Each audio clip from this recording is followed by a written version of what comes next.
Suppressing fire, watch the flank! We got contact right now! The briefing room went silent the second the captain slammed his palm against the table. "You think this is a hospital?" he barked. "Because it's not." The projector flickered. A satellite image of the compound filled the wall. Red circles. Entry points. Kill zones.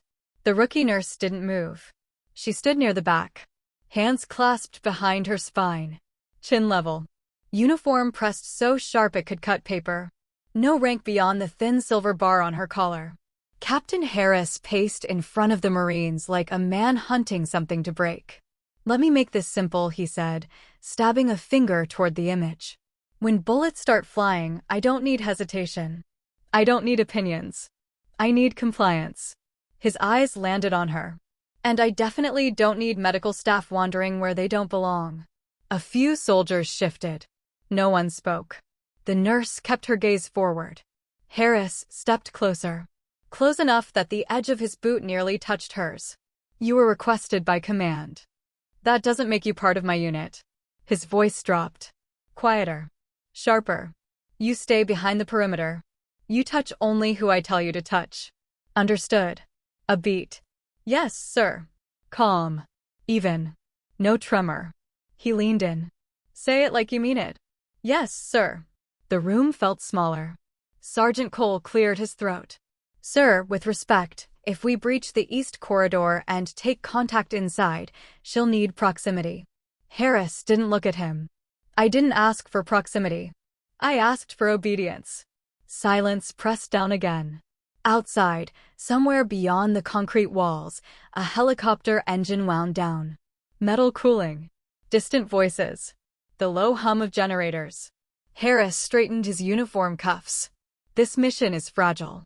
One mistake, one person stepping out of line, and we lose more than pride. His eyes flicked to her again. Dismissed. Chairs scraped.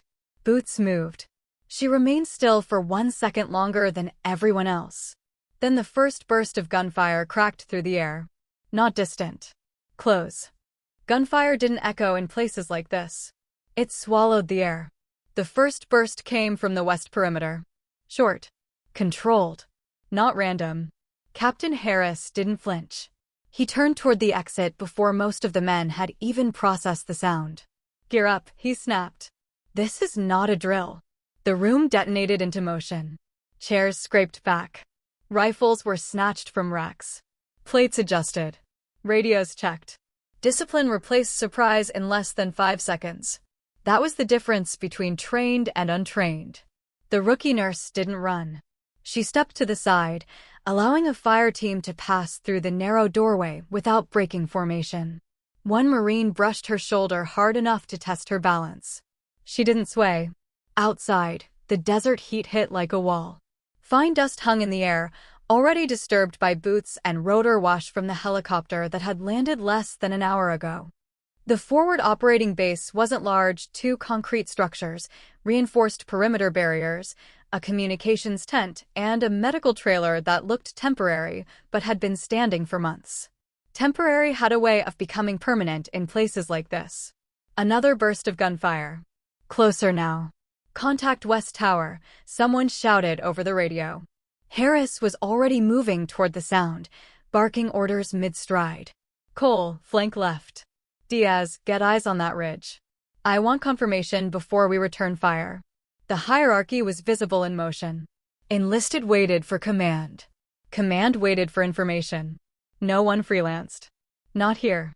The nurse stepped toward the medical trailer out of instinct more than instruction. The metal door was half open, the red cross barely visible beneath layers of sand and sunfade. Inside, the air was stale and smelled faintly of antiseptic and diesel. 2 cots. 1 trauma station. Limited supplies. She moved with efficiency, opening cabinets, checking 4 lines, laying out gauze and tourniquets in a precise grid. Not rushed. Just prepared. A corporal burst through the door, breath sharp. "Ma'am, they're testing the perimeter." "Any casualties?" she asked. "Not yet." She nodded once. "Then get back to your post." He hesitated, surprised by the tone. Then he left. Outside, the rhythm of controlled fire began. 3-round bursts.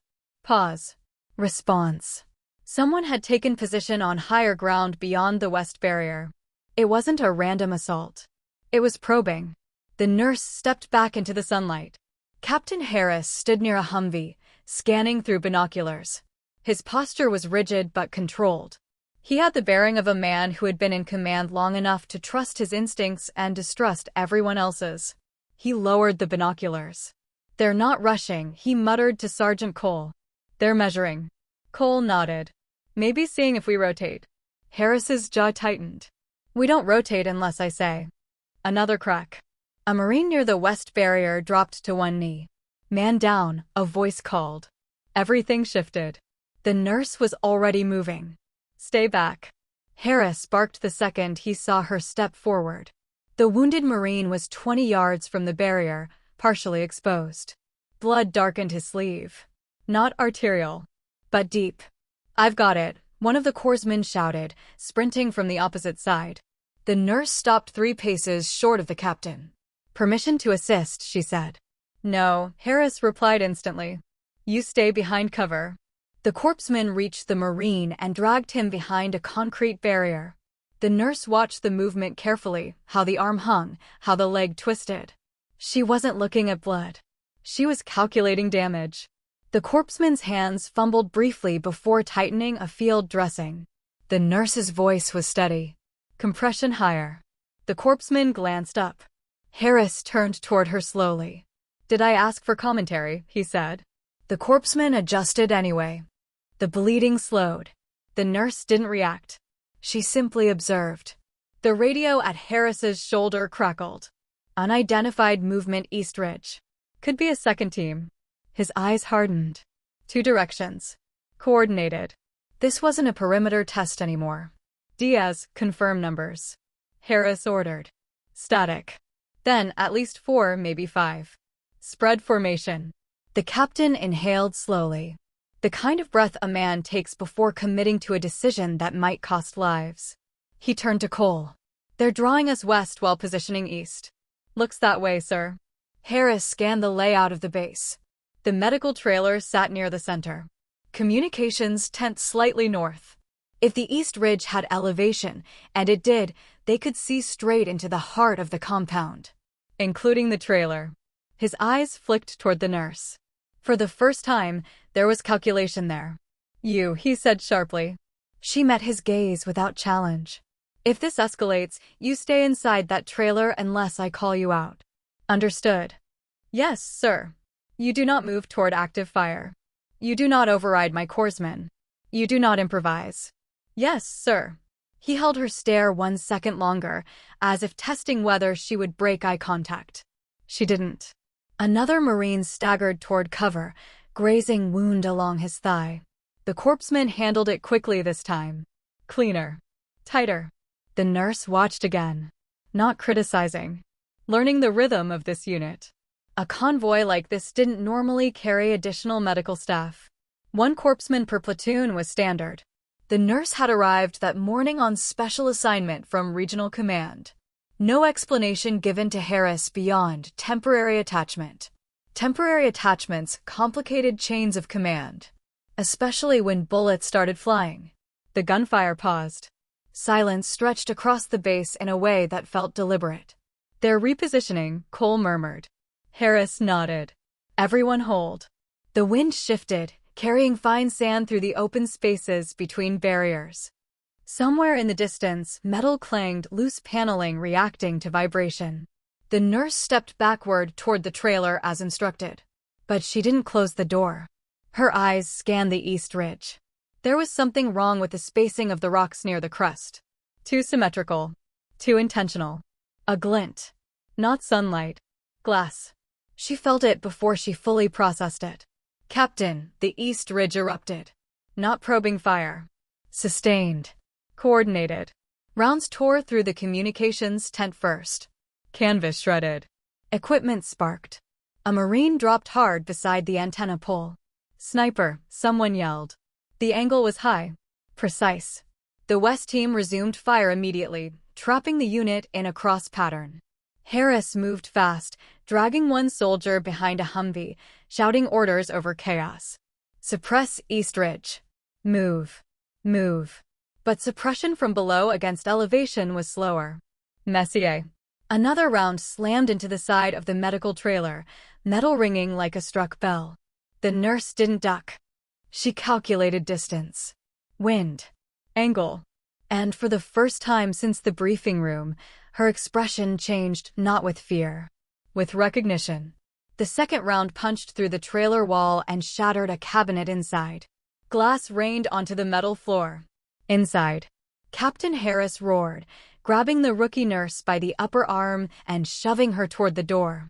She stumbled one step, caught herself on the frame, and didn't resist. I said inside. Another crack split the air. A Marine near the communications tent dropped flat, clutching his shoulder. Blood spread through his sleeve in a fast, dark bloom. Cole. Smoke the east side. Harris shouted. A canister arced through the air. White smoke began to crawl upward, thin at first, then thickening into a shifting wall. It would blur vision. It would not stop a trained marksman. The nurse stepped forward again. Sir, that angle, I don't need analysis from a field nurse. Harris snapped, loud enough for the entire unit to hear. You are out of your lane. Several Marines glanced toward her. No one spoke. She kept her posture straight despite the dust whipping around them. Her arm still bore the faint red mark from his grip. She didn't rub it. Another shot rang out. The round struck the Humvee's side mirror inches from Harris's head. Even he paused at that. Sir, Sergeant Cole said carefully, they've got elevation and overwatch. If they shift 5 degrees south, they'll see straight into the trailer. Harris's jaw tightened. They won't shift. How do you know? Because I know. It wasn't confidence. It was defiance. The wounded Marine near the antenna pole tried to crawl. A second round struck the dirt beside his hand, forcing him flat. The nurse stepped past the Humvee without waiting this time. Harris caught her vest and yanked her back hard enough that her boots skidded. Are you deaf? He demanded. You don't move without my order. He's exposed, she said evenly. And you'd be dead. She held his gaze. Not challenging. Not pleading. Assessing. He leaned closer so only she could hear. You think because you've got some extra schooling you understand combat. This is not a hospital corridor. Her voice remained level. No, sir. It isn't. A third Marine went down near the west barrier. The crossfire was tightening. Harris turned away from her as if dismissing a malfunctioning piece of equipment. Cole, pull back 10 meters. Force them to overextend. That movement created a gap. The nurse saw it instantly. The smoke thinned for half a second along the east ridge. A faint silhouette shifted between two rock formations. Not random. Deliberate repositioning. She took one step forward again. Harris saw the motion from the corner of his eye and exploded. That's it. His voice cut through the entire base. Drop your helmet. The order hung in the air. Several Marines froze mid-motion. Sir, she said quietly. You are relieved from perimeter proximity. Effective immediately. Another round cracked overhead. You will remain inside that trailer until this engagement is over. If I see you outside again, I will have you escorted off this base in restraints. Public. Deliberate. No ambiguity. Sergeant Cole shifted uncomfortably but didn't interfere. Chain of command was oxygen here. Without it, everything collapsed.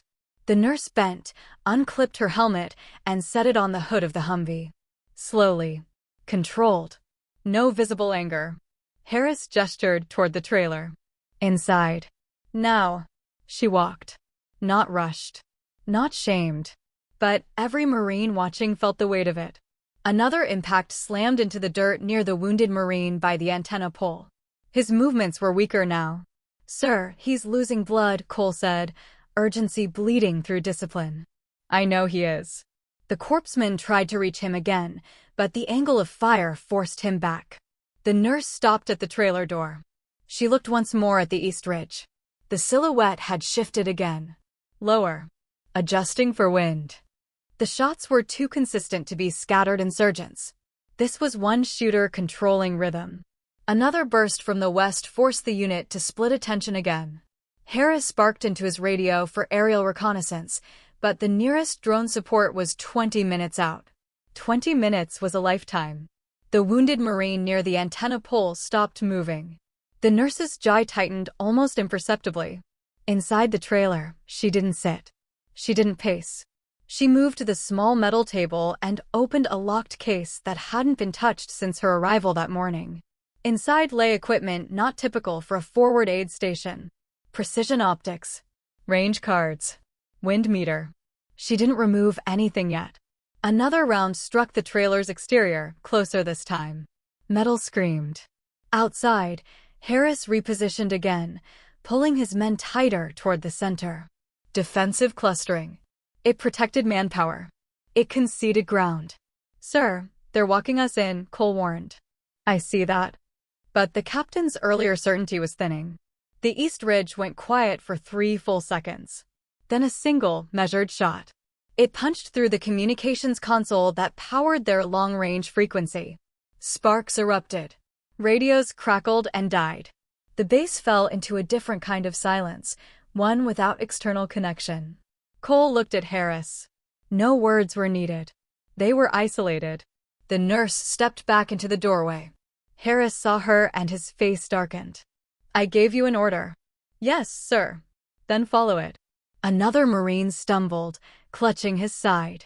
The corpsman dragged him behind partial cover, but supplies were thinning. Harris turned toward the east ridge again, binoculars up. He couldn't see through the thinning smoke. Couldn't get a clear fix. Another precise shot struck the Humvee's engine block. Deliberate disabling. The shooter wasn't rushing to kill them all. He was dismantling their mobility. Harris lowered the binoculars slowly. For the first time, doubt flickered. The nurse spoke quietly, but her voice carried in the sudden lull. "Sir, with respect, this isn't random fire. I don't need your assessment." "No, sir. You need elevation correction." Several heads turned. Harris's face hardened into something colder than anger. "You're done speaking." Another shot. This one clipped the concrete barrier inches from Sergeant Cole's face, spraying dust into his eyes. The men were shrinking inward now. Instinctively. Cornered. Harris took one step toward the nurse, lowering his voice to a dangerous calm. "You will remain silent. You will remain inside. And you will remember that rank exists for a reason." She didn't respond. Outside, the east ridge shifted again. And this time, the silence before the next shot felt intentional. Measured. Like someone waiting for permission to end it. The silence from the east ridge stretched too long. Not retreat. Not reload. Deliberate restraint. Captain Harris felt it now. The air had shifted. The shooter wasn't rushing. He was choosing. "Hold positions," Harris ordered, though no one had moved. The men stayed tight behind cover. Dust clung to sweat-soaked colors. Breathing grew louder in the absence of gunfire. The west side had gone quiet too. Too coordinated. Sergeant Cole wiped grit from his eyes. "Sir, this doesn't feel like militia." Harris didn't answer immediately. Because he was thinking the same thing. Militia sprayed rounds. They got impatient. They pushed when they saw weakness. This shooter dismantled infrastructure first. Communications. Mobility. Visibility. Systematic. Another 3 seconds passed. Then a single shot. It didn't hit a man. It struck the metal edge of the communications antenna, dead center, snapping the remaining support line and dropping the structure flat without striking anyone nearby. A warning shot. Or a message. The men exchanged glances. No one said it out loud. The nurse stood in the trailer doorway, one hand resting lightly against the frame. She wasn't flinching at the shots anymore. She was tracking them. Her eyes moved slightly before each impact.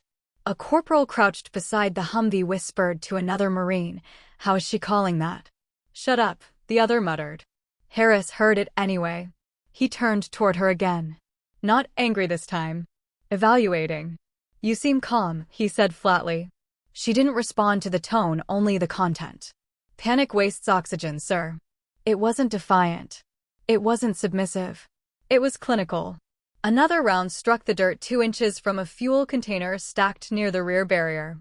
Close. Too close. but not direct. Sir, Cole said quietly, if they wanted us dead, they'd hit fuel first. Harris's jaw flexed. He knew that. The shooter had clean lines to at least 3 explosive vulnerabilities inside the perimeter. None had been touched. Instead, he was shaping the battlefield. Constraining movement. Testing reactions. The nurse stepped 1 foot outside the threshold again, not advancing, just adjusting her angle. Harris noticed. He didn't shout this time. Stay where you are, he said, lower, controlled. She stopped. But she didn't retreat either. The wind shifted slightly east to west. A fine ribbon of dust rose along the ridgeline. Her gaze followed it.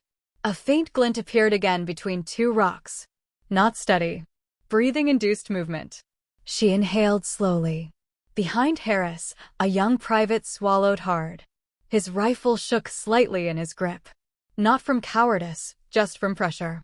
His training hadn't included being hunted by someone this patient. The nurse's voice came quiet. Your men are compressing too tight. Harris didn't turn. They're alive. For now. That earned a look. Not anger. Curiosity edged with irritation. You've seen this before, he asked. She paused half a second too long. Similar patterns. Not combat. Similar patterns. Another shot. It grazed the top edge of the Humvee hood exactly where Harris had been leaning minutes earlier. Precise memory. The shooter was adjusting for wind drift now, learning them as they reacted. Sergeant Cole shifted closer to Harris. Sir, he's not rushing the kill. No. He's controlling us. Harris exhaled slowly. I know. The west perimeter remained silent. No flanking maneuver. No attempt to breach. Almost as if the west fire had only been there to create chaos. Diversion. The nurse's fingers brushed the edge of the trailer door. Inside, the locked case on the metal table sat open. Unseen by most. A corporal sprinted across a narrow gap to reposition and froze when a round snapped into the dirt at his feet, not hitting him, just stopping him. He dropped instantly. The shot hadn't been lethal. It had been corrective. The Marines were being herded. Harris felt it in his chest now. Not fear. Recognition. He raised binoculars again and scanned the ridge carefully. Slower this time. He adjusted focus incrementally instead of sweeping. He saw nothing, which bothered him more. The nurse's head tilted slightly. 2 degrees left, she said softly. He didn't mean to, but he adjusted. And for half a second, a shadow where shadow shouldn't be. A depression between rocks. Harris lowered the binoculars immediately, masking the fact that he'd seen it. He turned toward her slowly. You've been quiet all morning, he said.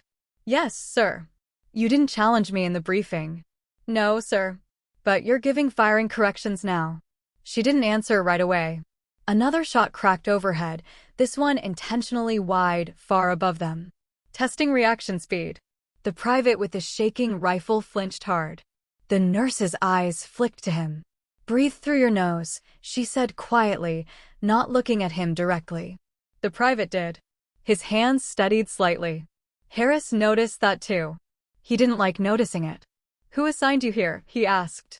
Regional Command, sir. For what purpose? Medical support. The answer was technically correct, which irritated him more. A faint smile touched Sergeant Cole's mouth, not amusement. Recognition of something he couldn't define yet. Another shot struck the dirt near the trailer again. Closer. But still not penetrating center mass. The shooter could see the doorway clearly. And he wasn't taking it. Harris's voice dropped. If you're holding something back, now would be the time. She looked at the ridge again. I'm not holding back, sir. Careful wording. Not a lie. Not the full truth. The wind shifted again. Stronger now. Dust trails lifted higher along the ridgeline. The nurse's posture changed subtly, shoulders settling, weight redistributing slightly to her back foot. Not fear. Preparation. Cole caught it. Sir, he murmured. Harris ignored him. Another measured shot. This one hit the edge of the trailer door frame inches from her hand. Close enough that splinters grazed her sleeve. She didn't flinch. Didn't blink. The men saw that. And something shifted among them. Respect, maybe. Or confusion. The shooter had just drawn a line. He could see her clearly. He could hit within inches. And he chose not to. Harris saw it too. His voice was quieter now. Why aren't you dead? It wasn't accusation. It was calculation. She finally looked directly at him. Not upward. Not downward. Level. Because he doesn't want me to be. The words hung between them. No bravado. No fear. Just fact. A long silence followed. The kind that stretches thin before breaking. The East Ridge went still again. Not empty. Waiting. Harris felt the weight of every pair of eyes on him now. The captain who had silenced her publicly. The officer who had insisted on control. The man who was beginning to understand that control had already shifted somewhere he couldn't see. Another faint glint appeared on the ridge. Lower than before. Adjusting for wind. The nurse stepped 1 inch forward without realizing it. Harris didn't stop her this time.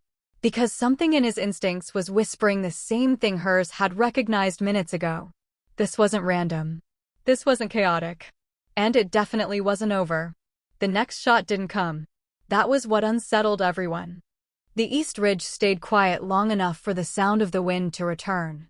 It scraped across concrete barriers and rattled loose metal like distant chains. Captain Harris didn't lower his rifle this time. He studied the ridge without binoculars now, trusting peripheral movement more than magnified certainty. Status, he said evenly. 2 wounded, stable, Sergeant Cole replied. Calms down. West side silent. No one said what they were all thinking. We're being watched. The rookie nurse stepped fully out of the trailer doorway. Not rushing. Not dramatic. Just one controlled step forward into open visibility. Harris saw it. He didn't correct her. He didn't authorize it either. Another long second passed. Then a crack. The round snapped past her shoulder close enough to stir fabric. Not center mass. Not even chest level. It passed deliberately high. She didn't duck. Didn't curse. Didn't freeze. Her eyes shifted slightly left, then down. Calculating drop. Harris felt something in his chest tighten. He'd seen seasoned Marines hit the dirt faster than that. You're exposed, he said quietly. Yes, sir. Then move. She didn't. Another shot. This one struck the ground between her and the Humvee, kicking dust against her boots. Correction shot. Guidance.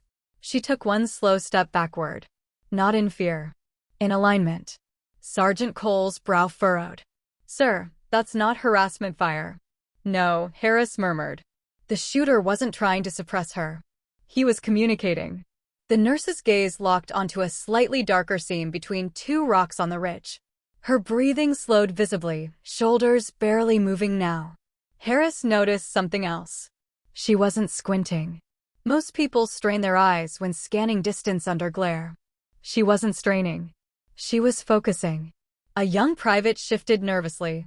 Sir, permission to return fire East Quadrant. Negative, Harris said instantly. Sir. Negative. The private swallowed his objection. Harris didn't explain. Because he was beginning to understand that firing blindly at that ridge would change the tone of this engagement. The nurse spoke quietly. Wind's picking up from our right. Cole blinked. What? She didn't look at him. 8 to 10 miles per hour. Variable gust. Another shot cracked. It hit the edge of the concrete barrier beside Harris's boot. Exactly where he had been standing 5 seconds earlier. He stepped back instinctively. She had moved him without ordering him. That realization flickered across his face. Sir, Cole said carefully, permission to ask her what she sees. Harris hesitated. Authority is oxygen. He'd said that himself. But oxygen can thin. What do you see? He asked without looking at her. She waited half a breath before answering. Single shooter. Elevated. Experienced. That's obvious. Not militia. Harris didn't respond. Because he agreed. Another shot. This one struck the fuel container from earlier. Not enough to ignite. Just enough to dent steel. A warning. The Marines tightened grips again. The nurse tilted her head slightly. He's adjusting for crosswind too late. Cole stared at her. Too late. She nodded faintly. He's correcting after impact, not before. Another silence. Then a shot came faster than the others. It clipped the top of the Humvee hood, closer than any before. The difference was subtle, but it was there. Harris saw it. So did she. "He's irritated," she said under her breath. "Snipers don't get irritated," Harris replied. "People do." That hung there. Another round struck the dirt near her again. Lower this time. Not lethal, but closer to center. A near miss that wasn't entirely controlled.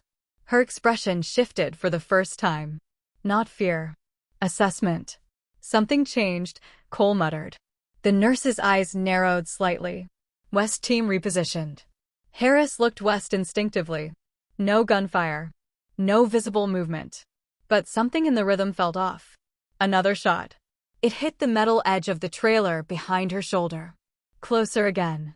That one hadn't been intentional guidance. It had drifted. Wind surge. Or distraction. She took 2 measured steps to her right. The next shot landed exactly where she had been standing. Harris turned sharply. "You predicted that." "No, sir." But she had. He could see it in the timing. The ridge stayed quiet again. Longer this time. The kind of pause that happens when someone recalculates under pressure. Harris felt it in his spine. The shooter wasn't just targeting positions anymore. He was reacting. To her. The realization slid into place slowly. Like a bolt locking. Another crack split the air, and this one was different. It wasn't near her. It was aimed at Sergeant Cole. Chest level. Precise.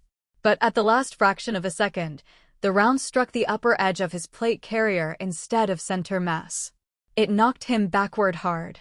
He hit the ground with a grunt. "Cole." Harris dropped beside him instantly. Cole sucked in air, stunned but alive. The plate had taken it. Barely. The nurse was already moving. Harris looked up to shout at her, but she wasn't rushing blindly.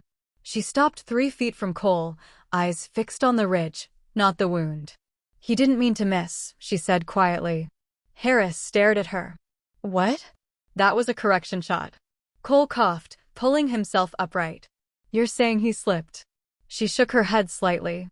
He flinched. Another silence. Harris felt his pulse in his ears. Why would a trained sniper flinch? Her eyes didn't leave the ridge. Because someone moved in his peripheral. That landed.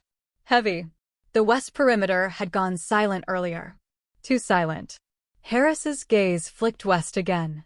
The smoke from earlier had thinned completely. A faint shape moved behind debris near the far barrier. Low. Controlled. Not one of his men. He didn't react outwardly. Didn't shout. But his voice changed. "Diaz," he said into his short-range radio, knowing long-range was dead. "Confirm west perimeter visual." Static. Then, negative visual. Thought they pulled back. Another shot cracked from the ridge. It struck the ground near the west barrier. Lower angle. Not toward the center. Toward that faint movement. The shooter wasn't targeting them anymore. He was engaging something else. The nurse stepped forward 1 more inch. Harris didn't stop her. Because he was seeing it too now. The engagement had shifted. The sniper on the ridge wasn't hunting them anymore. He was holding them in place. And something else was closing from the west. Another round fired from the ridge, faster this time. Less calculated. It hit the faint shape near the west debris. A body jerked and went still. Not one of theirs. Cole pushed himself up slowly. "That wasn't ours," he breathed. "No," Harris said. The nurse's posture changed again. Subtle. Shoulders relaxing half a fraction.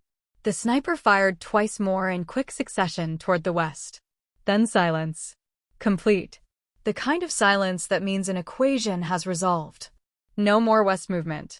No more ridge fire. Dust drifted lazily in the space between them and the rocks. Harris lowered his rifle slowly. No one else did. They waited. 30 seconds. 60. Nothing. The nurse exhaled once, controlled. "He's gone," she said. "How do you know?" Harris asked. "Because his objective's complete." "And what was that?" She finally looked at him fully. "Not you." The words settled into the space between rank and reality. Harris studied her face. No arrogance. No triumph. Just clarity. He looked back at the ridge. Then at the west barrier where the unknown body lay unmoving. The private with the shaking rifle swallowed again. Sir, was he covering us? No one answered. Because no one wanted to say it first. The nurse stepped backward toward the trailer. Not retreating. Resetting. Harris watched her go. And for the first time since the briefing room, the imbalance didn't feel vertical anymore. It felt horizontal. Like two professionals standing on the same field, just not wearing the same uniform. No one moved for nearly a full minute. The wind softened. The ridge stayed still. Captain Harris kept his rifle trained on the rocks long after instinct said lower it. Around him, his Marines held position, waiting for the next command. It didn't come. Because for the first time, Harris didn't know what the next command should be. Sergeant Cole stood slowly, one hand pressed to the dented plate carrier. That west body wasn't ours, he said quietly. I know, Harris replied. The rookie nurse stepped fully out into the open now. No helmet. No visible weapon. Just desert camo and steady breathing. Stay back, Harris said automatically. She didn't stop. Another 30 seconds passed.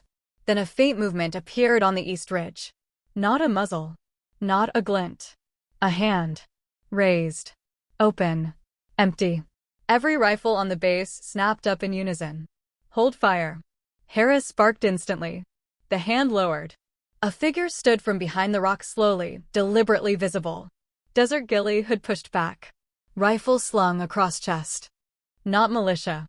Uniform. Clean lines. Professional. The man descended the ridge without rushing, moving diagonally to avoid presenting a direct silhouette. Controlled foot placement. Confident exposure. Harris felt something cold slide into place in his mind. This wasn't an attack. It had never been. The figure stopped 50 yards from the perimeter and removed his eye protection. Even at that distance, posture spoke. Authority without rank displayed. The nurse walked forward 3 more steps. Not toward the perimeter. Toward the center of the base. Harris turned sharply. What are you doing? She didn't answer him. Instead, she reached into the trailer doorway and retrieved the locked case from the metal table. Several Marines noticed it for the first time. She set it on the hood of the Humvee where she had placed her helmet earlier. Opened it fully. Inside lay a precision optic system, custom ballistic charts, and a folded document sealed in plastic. Harris stared at the contents. The figure outside the perimeter called out calmly. Captain Harris. Not shouted. Projected. Harris stiffened. You will instruct your men to stand down. Harris's jaw tightened. Identify yourself. The man outside didn't flinch. Major Ethan Kessler. United States Army. 5th Special Forces Group. Every Marine within earshot went still. The name meant something. Even without context. Harris didn't lower his rifle yet. State your purpose. The nurse lifted the folded document from the case and handed it to Sergeant Cole instead of Harris. Cole blinked at that, but took it. He unfolded it carefully. His eyes scanned once. Then twice. He looked up at Harris slowly. Sir, Harris didn't take his eyes off the major outside. Read it. Cole swallowed. Special Operations Evaluation Directive. Live assessment. Unit response under asymmetric pressure. The words felt heavy in the air. Harris lowered his rifle 1 inch. The major outside stepped closer, but still outside the perimeter line. This was a readiness test, Major Kessler said evenly. Unscheduled. Unannounced. A ripple moved through the Marines. Anger. Relief. Confusion. Harris finally lowered his rifle completely. You fired live rounds at my men, he said, voice tight. Yes. You disabled our communications. Yes. You shot my first sergeant. Plate confirmed before trigger pull. Sergeant Cole exhaled slowly, processing that. Harris turned toward the nurse. Explain. She met his gaze calmly. But something had changed. Not arrogance. Position. She reached into the case again and removed a thin patch, folded carefully. She didn't hand it to him. She placed it on the Humvee hood. Sniper qualification insignia. Gold wreath. Crossed rifles. Master level. Not decorative. Earned. Harris felt the weight of it without touching it. Your medical, he said flatly. Yes, sir. And she held his eyes. Seconded to Special Operations Evaluation Command. Silence expanded across the base. The major outside spoke again. She was assigned to observe command decisions under stress. Harris's throat tightened slightly. Observe. Yes. And the sniper. Mine. The major's tone never rose. Your west perimeter breach was real.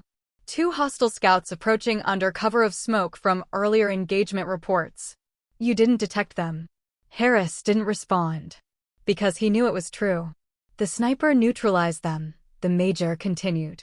While maintaining pressure on you. Harris looked back at the ridge. Replayed every shot in his head. The non-lethal guidance. The infrastructure dismantling. The restraint. He turned to the nurse slowly. You knew.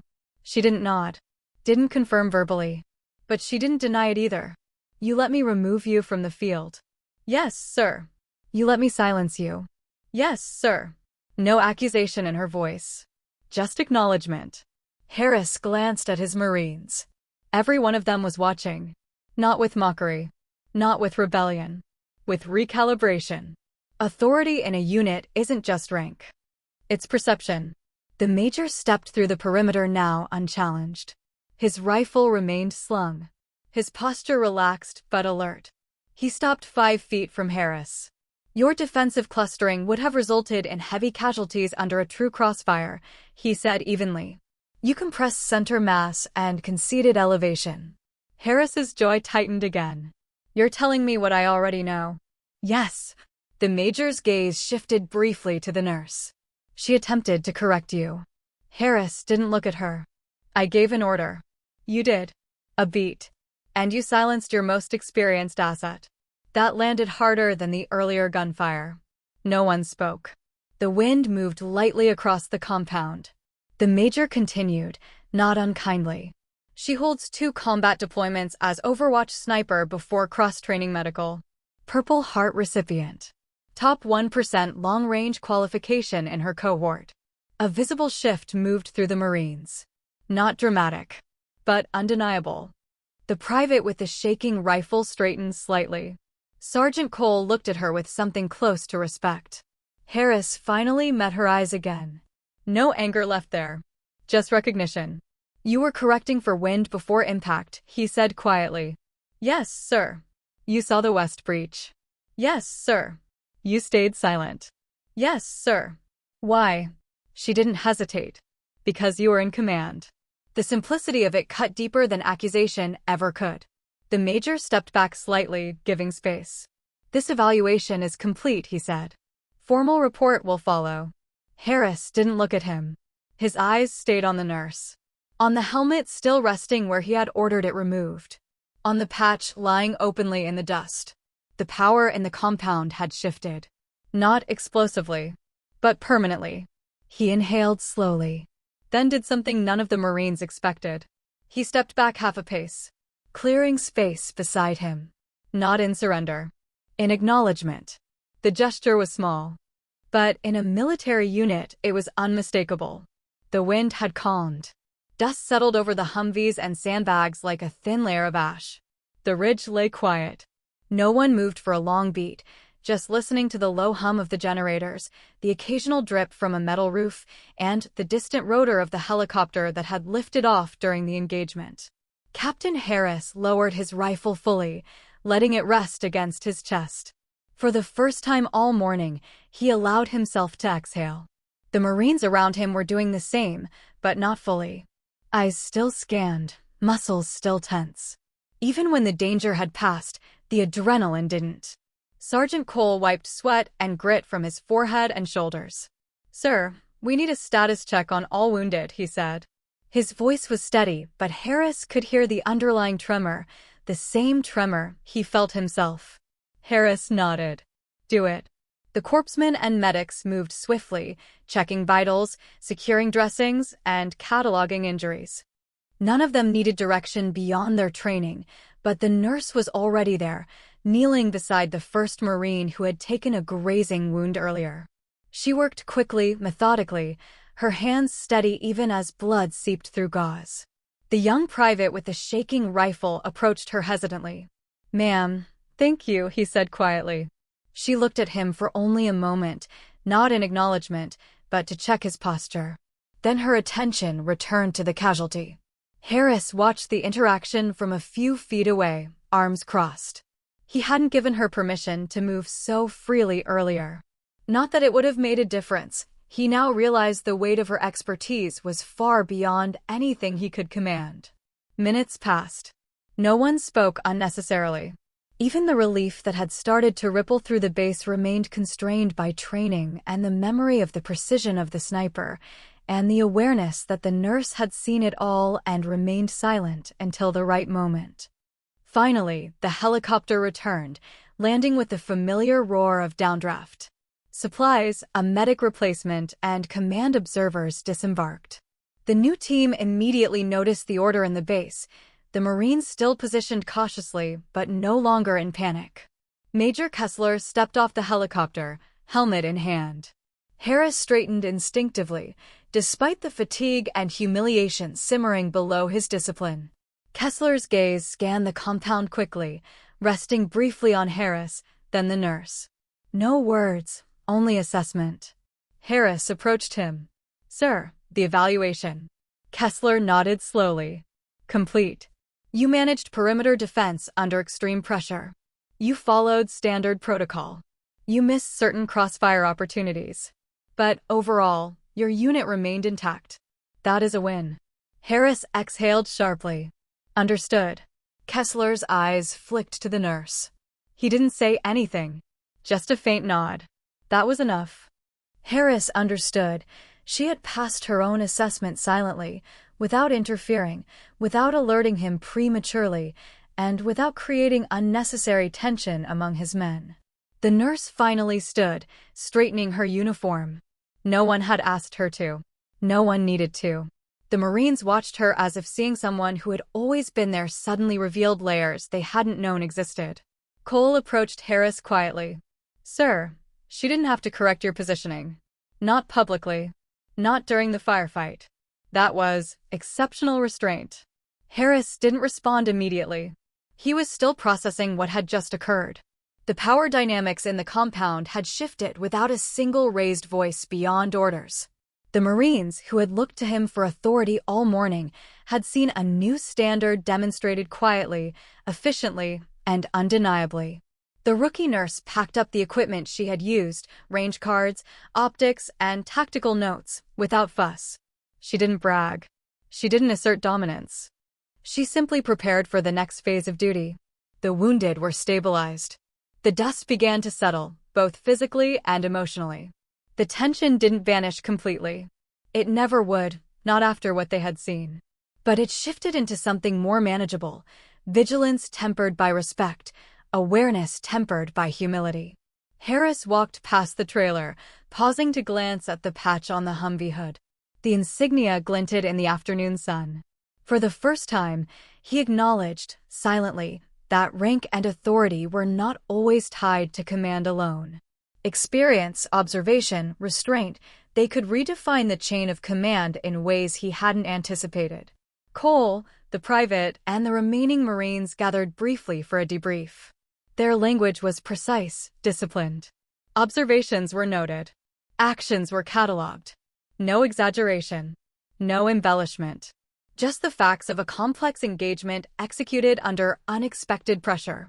Harris joined them, standing slightly apart. He didn't dominate the conversation. He listened. Corrected where protocol needed reinforcement. Encouraged where initiative had been shown. And he remembered every moment in which he had underestimated the nurse's capabilities and the quiet way she had reminded him that expertise isn't always obvious. Hours later, when the sun hung low over the horizon, the base finally began to unwind. Vehicles were checked, equipment secured, and personnel rotated for debrief and rest. The nurse remained for a final check of supplies, ensuring every bandage, every field dressing, every critical tool was accounted for. A young private approached her again. "Ma'am, I just wanted to say," she glanced at him briefly, offering a small, professional nod. "No words necessary." The gesture was acknowledgement enough. The private straightened, shoulders less tense than they had been all day. Harris observed silently. No anger. No humiliation lingering outwardly. Only a quiet recalibration. He had been tested, corrected, and reminded that command wasn't absolute. Respect could be earned in unexpected ways, and sometimes it arrived without fanfare, without speech, without ceremony. The sun dipped further, painting the desert in muted reds and golds. Shadows stretched across the compound, elongating the barriers and Humvees. The Marines moved deliberately now, slower, methodical. The immediacy of threat had passed, but the lessons lingered. The nurse gathered her things, ready to depart with Major Kessler, who had already returned to the helicopter. She gave one final glance over the base. Calm. Assured. Not triumphant. Simply competent. Harris watched her walk toward the aircraft. For the first time that day, he felt a quiet shift within himself. Command wasn't just about who gave orders, it was about who acted with precision, who held restraint under fire, and who earned acknowledgement not through title, but through competence. Cole finally spoke softly.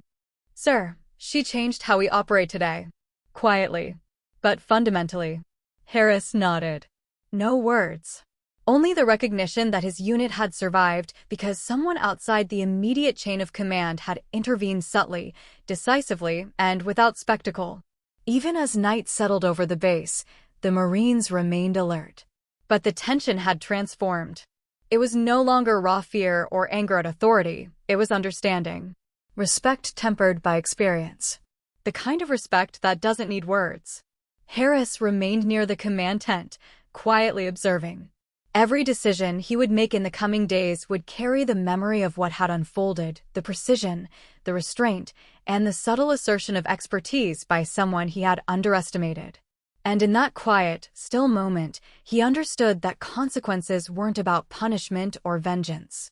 They were about recognition, adaptation, and humility. The nurse boarded the helicopter with Major Kessler, not looking back. Harris watched until the rotor wash lifted dust and carried her from view. No applause. No celebration. Only the quiet acknowledgement of an earned truth. The base was calm now. The Marines cleaned their weapons, checked their positions, and prepared for routine. But the emotional undercurrent remained, the unspoken understanding that someone underestimated could, in moments that mattered most, redefine authority and command without a single raised voice. Harris exhaled. No one saw it. No one needed to. The weight of leadership had never felt heavier or clearer. And somewhere in that quiet, he realized the most important lesson of the day: respect could not be demanded. It had to be earned, acknowledged, and remembered. The night fell over the base, and for the first time, it felt like a lesson had been learned, not loudly, not theatrically, but indelibly. The desert settled into night like a patient witness, stretching its dark folds across the base. The wind had dropped entirely, leaving only the faint hum of generators and the occasional metallic creak of a Humvee cooling under the stars. Shadows pulled along the sandbags, barriers, and trailers, stretching long and still, mirroring the day's lessons in quiet form. Captain Harris sat on the edge of the command tent steps, rifle across his knees, watching his unit move with deliberate, precise motions. The tension of the day had not left their bodies entirely. Muscles remembered the near misses, the split-second decisions, the overwhelming pressure of bullets and decisions converging at once. Yet their eyes carried something different now, a tempered awareness, a humility he hadn't seen in the morning. He thought about the morning's events repeatedly, letting each moment replay in slow motion: the gunfire, the chaos, the smoke that had thickened like a living thing across the base, the split-second choices that could have ended lives. And the one constant thread through it all, the nurse. She had been underestimated from the very beginning. A temporary attachment. A medical professional. Someone ostensibly outside the chain of command. Someone he, by protocol and instinct, had dismissed. And yet she had silently orchestrated outcomes, corrected errors, guided responses, and exercised a kind of authority he could not command but could only observe. It was not arrogance that defined her actions. It was clarity, discipline, knowledge honed in the crucible of experience, unseen but undeniable. She had chosen when to speak, when to intervene, when to step forward, and when to remain still. Her restraint had not diminished her influence, it had amplified it. Harris recognized that in his own recalibration of control, the lesson was neither subtle nor soft. Around him, the Marines completed their post-engagement routines. Equipment was checked, weapons cleaned, bandages replaced, logs recorded. Each motion precise, professional, as though the day's trial had etched itself into muscle memory. Not a single boast, not a single misplaced word of bravado. They moved with a newfound respect for one another, for the chain of command, and now, perhaps reluctantly, for the unseen capabilities of those outside it. Cole approached Harris quietly, standing just beyond the range of his line of sight. "Sir," he said, voice low, careful, I think. "I understand why she stayed silent. Why she waited. Why you were allowed to command even when, he trailed off, letting the weight of his words settle." Harris didn't answer immediately. He remembered the sniper's careful calculations, the measured shots that had guided rather than punished, the quiet control that had redirected the chaos of the battlefield. His own authority had been tested, not by disrespect, but by expertise he had initially failed to recognize. "You were allowed to lead because she trusted you," Harris said finally, voice steady but quiet, "even as she could have overridden every decision we made today. That trust, it isn't given lightly. And it isn't guaranteed." Cole nodded, swallowing hard. The young private with the shaking rifle passed behind them, hands still trembling slightly from the morning's near misses. Harris noticed and made a small gesture, a nod, a glance, but no words. Actions carried weight here more than explanations. The nurse had returned with Major Kessler, the helicopter lifting her silently into the night sky. She had left no fanfare, no celebration, no declaration of triumph. Just quiet competence and an indelible impression. Harris thought about the insignia, the sniper qualification patch, the precision charts, and the way she had silently reshaped his understanding of authority, chain of command, and responsibility. Harris thought about what it meant to lead. It wasn't about volume or visibility or the ability to issue orders. It was about trust earned, humility recognized, and decisions made under scrutiny without the need to assert dominance at every step. Authority was fragile when tested. Respect was even more fragile. The nurse had reminded him of both, silently, methodically, and irrevocably. The base was quiet now. Not the quiet of absence, but the quiet of understanding. Tension still lingered in muscles and eyes, but it had softened into a steady vigilance tempered by comprehension. Lessons learned in adrenaline, measured not by fear, but by reflection. Harris rose from the steps, shoulders stiff from tension and fatigue. He walked slowly through the compound, observing the Marines tending to minor repairs, checking ammunition, and preparing for the next phase of operations. Each movement he watched reminded him that leadership existed not in the spotlight, but in the space between decisions, in the restraint exercised, in the subtle guidance of those who had more experience than one might assume. He paused near the trailer where the nurse had operated. The metal table and the Humvee hood were empty now, the patches and equipment returned to storage or taken with Major Kessler. Yet the imprint of her actions remained. Not in physical evidence, but in the shifted posture of every Marine who had witnessed the engagement, in the recalibrated respect in their eyes, and in the quiet acknowledgement of a captain who had learned a new dimension of authority. Harris closed his eyes briefly, taking in the night sky. Stars stretched endlessly above, indifferent to the mortal trials below, yet mirrored in their constancy the lessons of measured restraint and unseen competence. A leader's decisions, he thought, carried weight far beyond orders shouted or discipline enforced. They were tested by unseen factors, judged by outcomes, and understood fully only in hindsight. He thought about the Marines who would carry the memory of the day into their next missions. They had survived not only because of him, but because someone he had dismissed had held the true measure of control quietly, without disruption, without declaration. That was authority. That was expertise. And it demanded recognition, not praise. Harris exhaled slowly, shoulders releasing tension. He understood now that humility was not weakness. Respect was not optional. Leadership was a responsibility measured not in commands, but in understanding the capabilities and judgment of those around you, even those you might initially underestimate. The desert stretched endlessly before him, quiet now except for the soft hiss of cooling generators and the faint rustle of night insects. Harris let his gaze drift across the compound, absorbing the stillness, the lessons etched into every sandbag, every Humvee, every Marine who had lived through the day. He realized, finally, that the most enduring authority is not the one shouted or demanded. It is the one quietly earned. It is the one that corrects without fanfare, guides without recognition, and ensures survival without drawing attention. It is the authority that exists, fully realized, even when invisible to those who would claim it by rank alone. Harris turned toward his unit, seeing them through the pale light of the rising moon. They moved with care, efficiency, and a tempered confidence. They had survived a trial that could have fractured them, and they had done so under guidance they had only begun to understand. The memory of the nurse's restraint, the sniper's calculated movements, and the quiet execution of skill would remain long after the adrenaline faded. He exhaled one last time, letting the night absorb it. There were no celebrations, no medals pinned, no accolades given. Just awareness, reflection, and the slow, steady recognition that authority, when wielded correctly, is both a shield and a guide, and respect, when earned in silence, is far more enduring than that gained through command alone.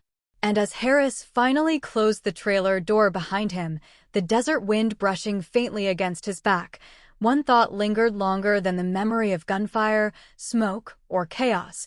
True authority is felt before it is seen.